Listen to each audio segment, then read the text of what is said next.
for the season, which isn't really that exciting for fans.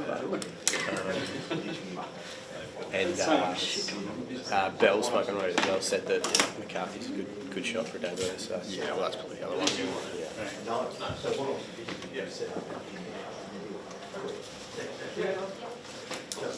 That mic's on you? Yeah. Yeah, yeah.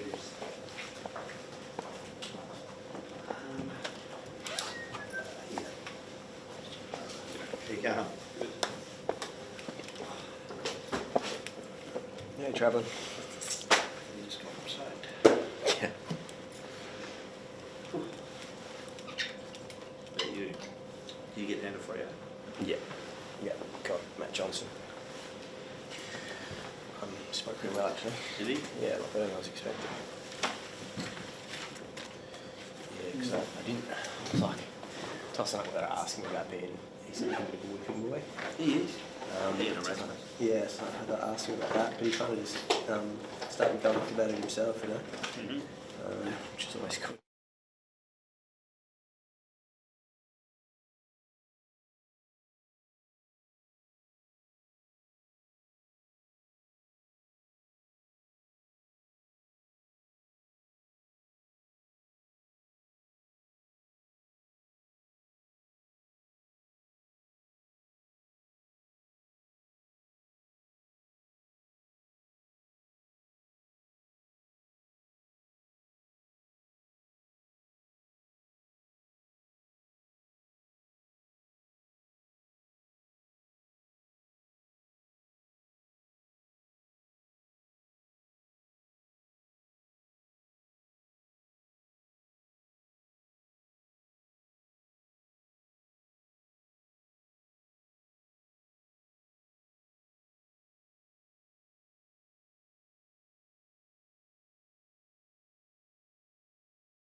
Well, Good, how are you? Camera's good? Yep, everyone happy? Okay, go for it. How shattering was it to lose that one where you're probably in such a good place midway through the third quarter?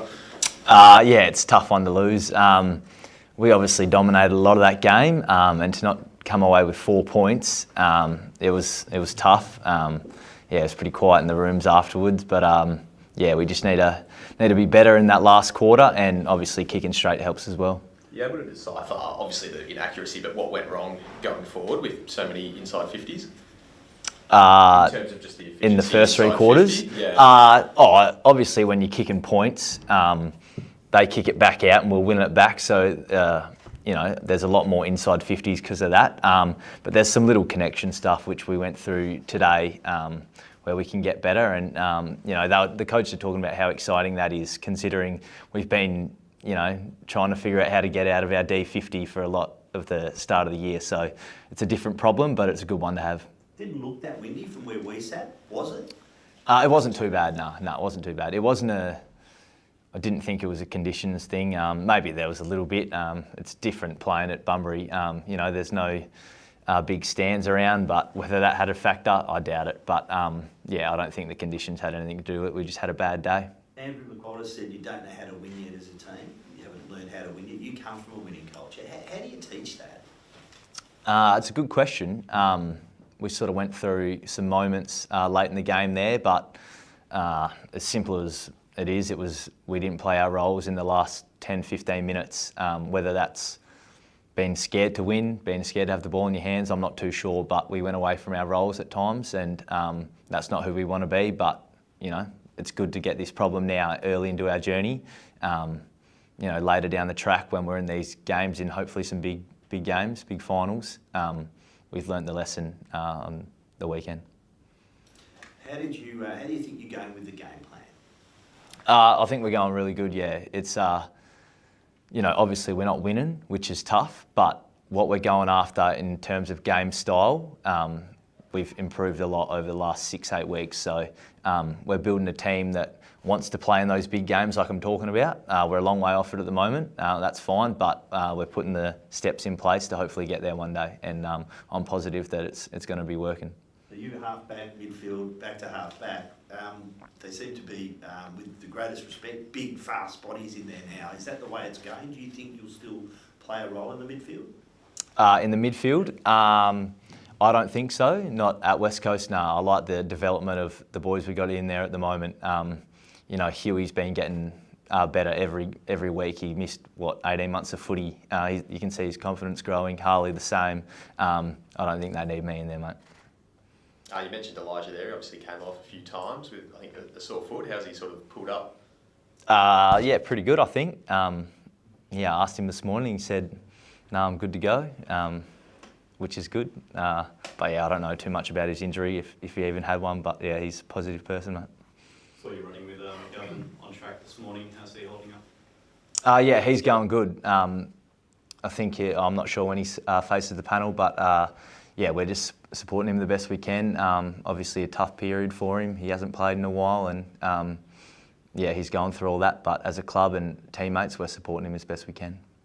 The backline, it's sort of a backline without, McGovern, Hoff's sort of moved out, Barras from last year as well. It's a new look backline, but it's been holding up pretty well across the last month. You must be pretty happy with how some of those young players are handling it. Yeah, definitely, and that's the process that I was talking about before. The steps we're building.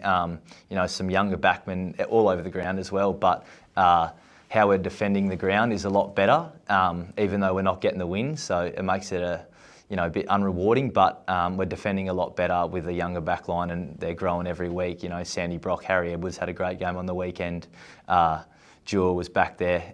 It's good to see, exciting to see, and Gov's just as happy as anyone with the way we're defending at the moment, even though he's not out there. So, it makes us proud that we're going that way. How are they shaping up for the challenge this weekend? We haven't spoken about this weekend just yet. We're still reviewing the game, but obviously Carlton have some big key forwards and a dangerous forward line, so they touched us up as well, 2 months ago. So we'll be ready to go. I'm confident we're a better team now than we were then. We've learnt a lot since then, so I'm looking forward to the challenge, but it's going to be a tough game as it always is against Carlton. Before your time, they have touched up a bit recently. Is that the boys been talking about that at all? There's been a few in a row. I wasn't aware of that. No, I haven't heard about it. No. We've seen Ruben become a key defender in the past few weeks. I mean, how much extra flexibility does that give you guys in the back six to sort of roll off and take on other responsibilities at the same time? Yeah, I feel like he's very dynamic, as is Sandy Brock. They can play, against some speedier types and some bigger types. So it's good that we can chop and change. But I think he's been amazing the last 2 weeks. Obviously, the fourth quarter against Geelong, Cameron kicked a couple of late goals, but he did a hell of a job that day. And the same again on the weekend. He's playing his role nice. And it's not about individuals; it's about a back six, and everyone's starting to play their roles and come together nicely. It's obviously been pretty well documented that you guys get to spend some time at home for a few extra weeks. Do you notice a sort of discernible difference in your body coming off that game rather than having to fly to Victoria and back? I'm not too sure. I'm only 12 weeks into travelling every second week, so I'm not too sure how it feels, but I'm sure the boys that have been doing it for years are feeling that way. But we're all hanging out for the bye, I guess, because everyone always is, but I feel like the way we've been the last 2-3 weeks with the energy around the club and the want to get better, I feel like everyone's bodies are, as good as ever and, ready to keep playing whether the bye was coming or not. So, staying at home probably helps that. The trade whispers, they always kind of circulate around this time of the year. I won't get you to comment on particular players, but you've been here for half a season now. What would your sales pitch be? Just the process of what we're going through. We're 6 months into a new coach, a new game style, a relatively young list. We're growing week on week. That's what it would be, come and be a part of something that we could build into a good team in 2-3 years' time. But we won't die wondering. We're going to do the work. And Tom McCarthy, have you been impressed with him on the track so far? Would you be happy with him coming straight into the side? I actually haven't seen him on the track yet. He was away last week and he obviously played the week before. So, but his games I've seen, he moves well. He's got good speed, good skills. So I can't comment on whether, I'd be happy to play with anyone on our list, mate. But if he comes in, he does. If he doesn't, he doesn't. But he looks like an AFL player, I think. Coming into the back half of the season, what sort of benchmarks are you setting for yourself personally? Personally, continue the start of the season, I guess. Just trying to drive everyone be better during the week and on game day, and help setting boys up on game day and be a leader out there for the boys. And that's the only measurement really. I'm all about improving myself personally and my teammates and as a team. So that'll be the way for the rest of the season. If wins come from that, that'd be nice. But it's about a bigger picture for me, I think. Have you felt an extra sense of responsibility, as a leader, given that there's a few of the senior boys are out of the game day team at the moment? A little bit, yeah. But you don't. It's not sort of a burden. It is what it is. Maybe we lacked a bit of leadership in that fourth quarter, which I feel like I could have been better in the last 15 minutes. So that's real, yeah. And maybe that's because there's not as many leaders out there. But you just get on with it. I'm going to have to step up again this week. Like you said, we're missing a couple of our leadership group, but it is what it is. I just try and do my best every week and be consistent in messaging in meetings and talking up out in the training track and game day. So that's all I can do, and that's the way I lead. So I'll continue to do that. How did you find the whole Bunbury experience? It was really good. The deck was in great condition. The crowd was good. Being down there, I thought it was a success for North, I guess, and for the AFL. It's something different. I wish it was a better spectacle for the fans, and obviously kicking straight helps that. But I thought it was a real success. Have you got any grounds you haven't played on yet? Haven't. Yeah, so you played in Bunbury, you played pretty much all over Australia. Any other grounds you'd like to play an AFL game on? Where were they playing the other day? Alice, I think. Haven't played Tassie. Or Canberra. We can leave those two. I think it's a bit cold there. No, I don't think so. I was at Richmond, remember? Oh, They don't. You're gonna play They don't leave the G. All right, thank you. Cheers, mate. Thanks for that.